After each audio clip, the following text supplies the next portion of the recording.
característica de nuestro problema es que pues, la salinidad es algo que se ve mundialmente y es un problema agronómicamente para los cultivos y también afecta mundialmente. En Colombia, esto puede ser causado por el material parental, en donde encontramos suelos áridos, suelos semiáridos, o también pues, en Colombia, en las zonas costeras, se nos presenta una cantidad de sales mayores.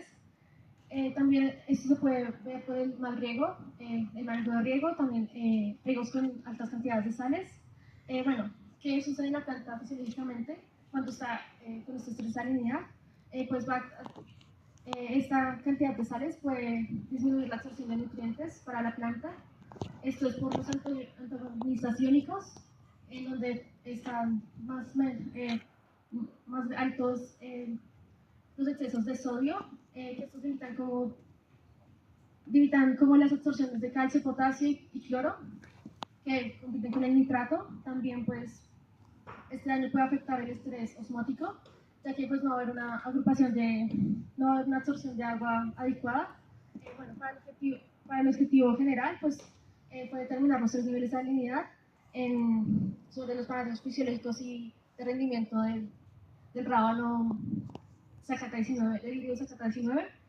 Como específico sería evaluar el efecto de aplicaciones de los tres niveles de salinidad en efectos fisiológicos de la planta, en hídricos, de crecimiento y desarrollo.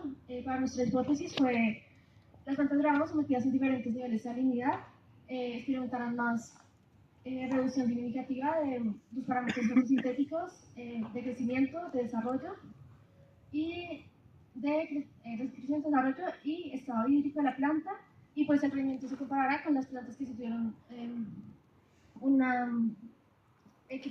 sometidas por salinidad. Para materiales y métodos, pues tuvimos bueno, para el caso de materiales y métodos, trabajamos aquí en el invernadero de propagación vegetal de la Universidad Nacional. Disponemos de un sustrato que se compone del 50% de turba plasma y el 50% de suelo. Manejamos el híbrido Zacata 19. Tenemos un total de 104 plantas. Cada tratamiento, tenemos 4 tratamientos con 4 réplicas cada uno, para el total de 104 plantas. En este momento observamos, pues, digamos, menos plantas debido a que las hemos usado para hacer los submuestreos, que darán los resultados que les vamos a presentar el día de hoy. Tenemos que fertilizamos las plantas con Nutriponic, agregando 0,014 mililitros por litro. También tenemos un riego diario. Inicialmente el sustrato en el que se encuentran las plantas está a una capacidad del 80%. Y bueno, al hablar de variables asociadas a la fotosíntesis, inicialmente tenemos el contenido relativo de clorofilas. Entonces, bueno, el contenido relativo de clorofilas busca evaluar la captación de luz relativa que pueden tener las plantas. Esto se resume, pues fotosíntesis se resume rendimiento, ¿cierto?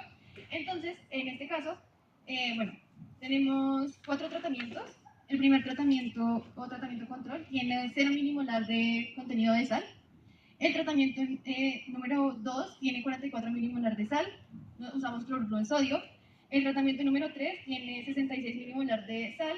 Y el tratamiento número 4 tiene 88 milimolar de sal.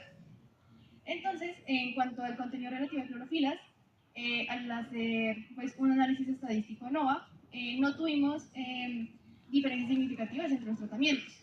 Esto se puede relacionar fisiológicamente, ya que, digamos, las plantas pudieron activar mecanismos de defensa, como rutas metabólicas para las enzimas catalasa, superoxidasa y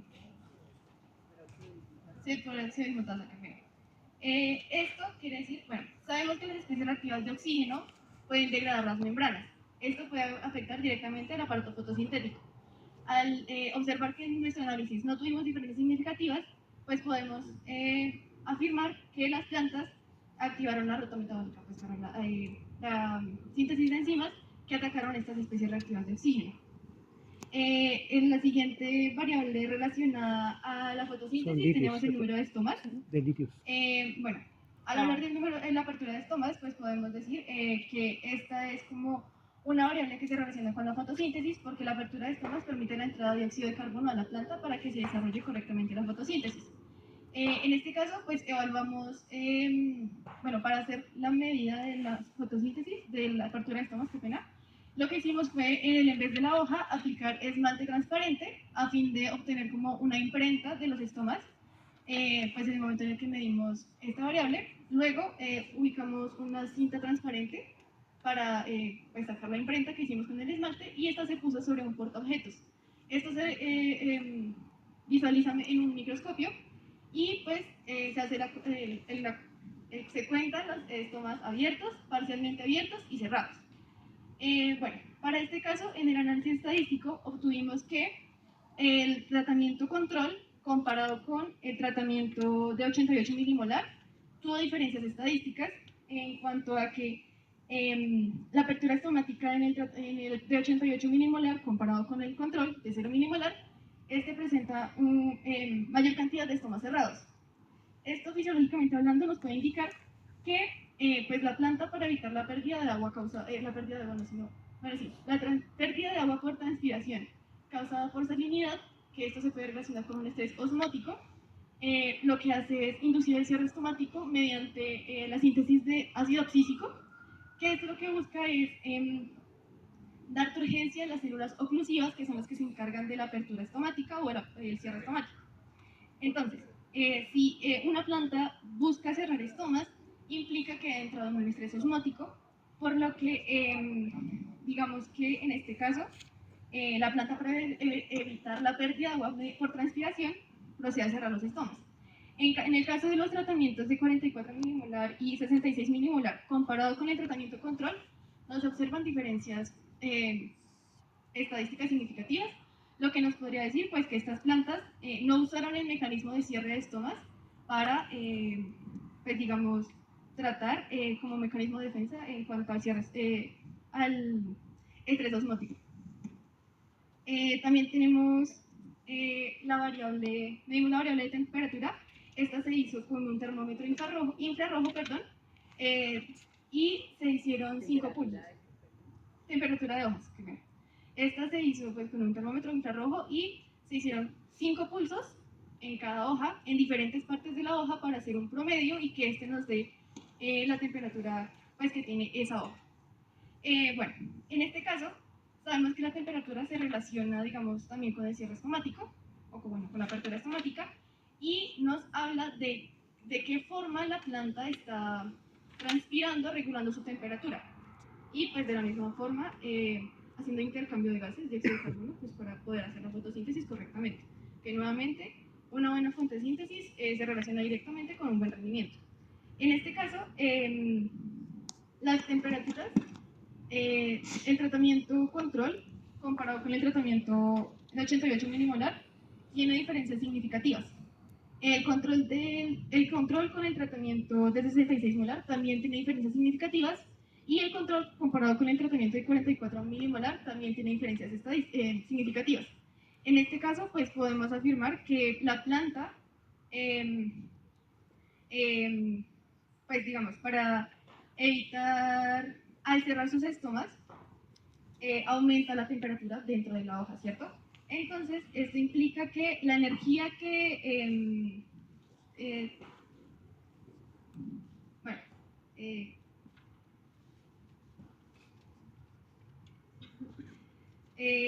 la temperatura que tienen las hojas entre sí, tiene, pues, con el control tienen diferencias significativas, y por ejemplo, el tratamiento de 44 milimolar comparado con el tratamiento de 66 milimolar no posee diferencias estadísticas.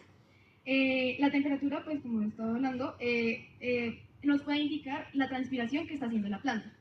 Si la planta tiene una temperatura alta, digamos en este caso comparada con el control, nos puede decir que pues, el cierre estomático nos está dando, como teníamos para el caso de la planta de los tratamientos del 88 milimolar, y esto pues también nos indica que la planta, aunque no tuvimos diferencias significativas en cuanto al cierre estomático, en este caso podemos decir que estaban parcialmente cerrados, lo que implica que va a no hacer una correcta transpiración, lo que implica que no va a regular adecuadamente su temperatura.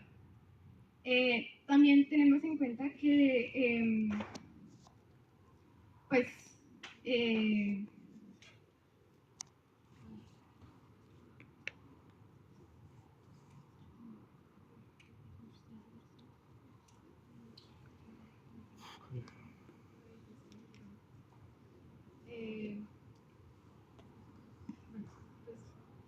como conclusión podríamos afirmar que el hecho de que la planta control tenga una menor temperatura comparada con las demás implica que las plantas control tienen una mejor transpiración, lo que se traduce en que tienen una mayor apertura estomática.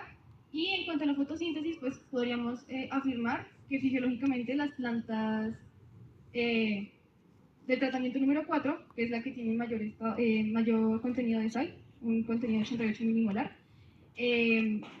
presentan un mecanismo más deficiente comparado con las plantas de tratamiento de 44 milimolar y 66 milimolar.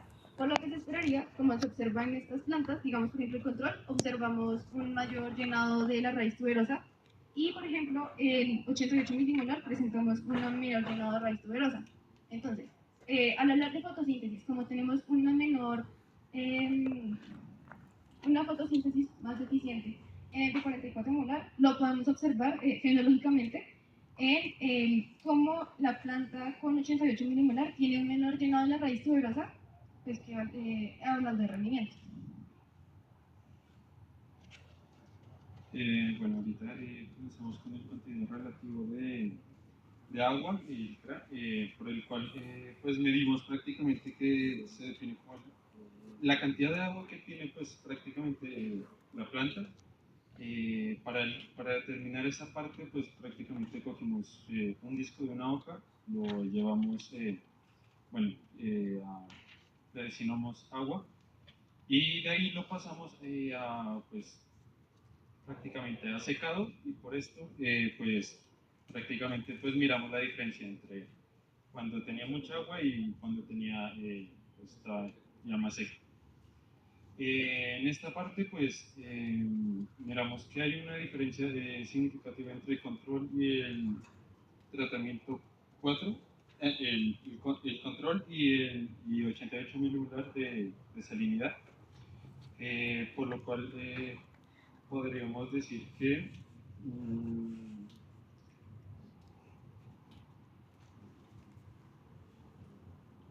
habría una mayor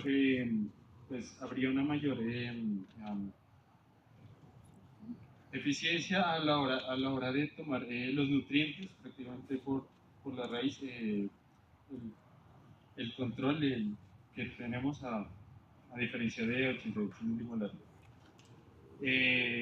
Relacionándolo con lo anterior que decía mi compañera, pues decimos que prácticamente las plantas de salinidad al respecto, sin salinidad respecto de las que tienen salinidad, como el control, que miramos diferencias significativas, nos quiere decir que prácticamente pues, las plantas buscan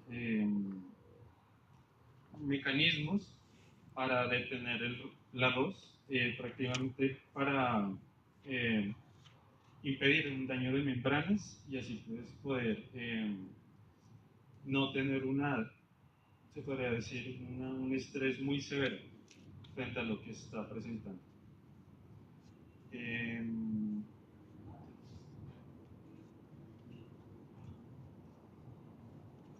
Bueno, y ya por último tenemos las variables asociadas al desarrollo. En este caso lo vamos a mirar desde el punto de vista de la escala BBCH. Esta escala nos permite determinar cuál es el estado fisiológico de nuestras plantas. Nosotros nos encontramos en un estado actualmente de desarrollo 4.47, en donde tenemos un desarrollo del 70% de la raíz tuberosa comparado con el valor comercial que es de 4.5. Tal y como lo vemos en las plantas, aquí vamos a ver las diferencias que tienen entre la raíz tuberosa. Encontramos que hay diferencias significativas en la aplicación de sal en cuanto al diámetro de la raíz tuberosa. Esto lo podemos observar cuando vemos la planta control. Esta planta control tiene en promedio un tamaño de más o menos 4,2 milímetros de raíz tuberosa, comparado gracias. Comparado con el tratamiento número 2 de 44 milimolar, tratamiento número 3 de 65 milimolar y tratamiento número 4 de 88 milimolar, en donde observamos diferencias de alrededor de 5 milímetros en el llenado de la raíz. Estas tienen alrededor, en el último muestreo, tienen alrededor de 3,75 milímetros de diámetro. Estas tienen alrededor de también 3,75 y estas se reducen un poco más a 3,6. Con esto evidenciamos que los diferentes niveles de salinidad tienen efectos sobre la producción de rábano, afectando este parámetro que es tan importante para los cultivos. En cuanto a las variables de crecimiento, tenemos... Bueno, para los valores de crecimiento, pues tenemos el peso seco, que sería, de crecimiento serían los indicadores de masa seca versus masa fresca. Entonces tenemos el peso seco, que es la acumulación de biomasa en la planta. Pues en estos tenemos, en el análisis de datos tenemos que no hay diferencia entre el tratamiento 4 y el tratamiento control, donde pues al secado se estudia una mayor biomasa, cuando tiene un mayor peso reflejado, tiene una asimilación de carbono mejor. También la planta tiene fotoasimilados para construir los tejidos. Y pues sería el otro parámetro, la otra variable sería el área foliar, que puede representar la capacidad fotosintética de la parte aérea de la planta. Pues esto nos da, en el análisis de ANOVA, nos da que los datos fueron, el tratamiento 4 también comparado con el tratamiento 1, tampoco no tuvo significancia comparada con el tratamiento 1, perdón. Y ya sería la longitud de área. Esta pues nos muestra también la actividad fotosintética de la parte más baja hasta la ápice de la planta. En esta también nos muestra que tenemos un tratamiento, con el tratamiento control y el tratamiento 1, como no hay diferencias significativas. Entonces, ok. Entonces, pues para la longitud de parte aérea, el tratamiento control, que no tiene ninguna cantidad de sal, tiene una diferencia significativa con el tratamiento 8, que sería el que tiene más salinidad, que sería 88 milimolar de cloruro de sodio. Entonces esto se muestra como la diferencia. Bueno, algo que también podemos observar en nuestras plantas es que tenemos una sintomatología asociada, por ejemplo, a necrosis, como podemos observar en este tratamiento. Tenemos tricomas. Bueno, por ejemplo, para el caso de la temperatura, el que la planta cree tricomas y la transpiración, los tricomas lo que hacen es crear una capa límite, o también lo podemos llamar como un microambiente, y los tricomas se encargan de, por ejemplo, las plantas digamos, no poder, al perder agua por la transpiración, y pues en este caso que la salinidad induce un estrés osmótico que también se ve reflejado en que, aunque exista agua en el sustrato, la planta no lo puede absorber. Lo que hacen los tricomas en las plantas es generar ese microambiente que ofrece una menor transpiración. Esto quiere decir que pierden menos agua y la poca agua que tiene la planta la puede aprovechar mejor. En el caso de la esclerosis que podemos observar, tenemos pues que el estrés iónico, que son iones que también tienen que ver con las especies reactivas de oxígeno, degradan las membranas de las clorofilas, por ejemplo, de todo el aparato fotosintético, y pues muestran estas, pues podríamos llamarlo como manchitas amarillas, lo que nos indica pues que la salinidad puede mostrar esta sintomatología en la planta, y que además los resultados que obtuvimos al hacer los análisis de varianza se ven pues fenotípicamente hablando en las plantas. Entonces, como conclusión de nuestro experimento, encontramos que los diferentes efectos de salinidad tienen efectos negativos sobre parámetros de fotosíntesis, estado hídrico, estabilidad de membranas. Tienen efectos negativos también en variables de desarrollo y en variables de crecimiento de las plantas.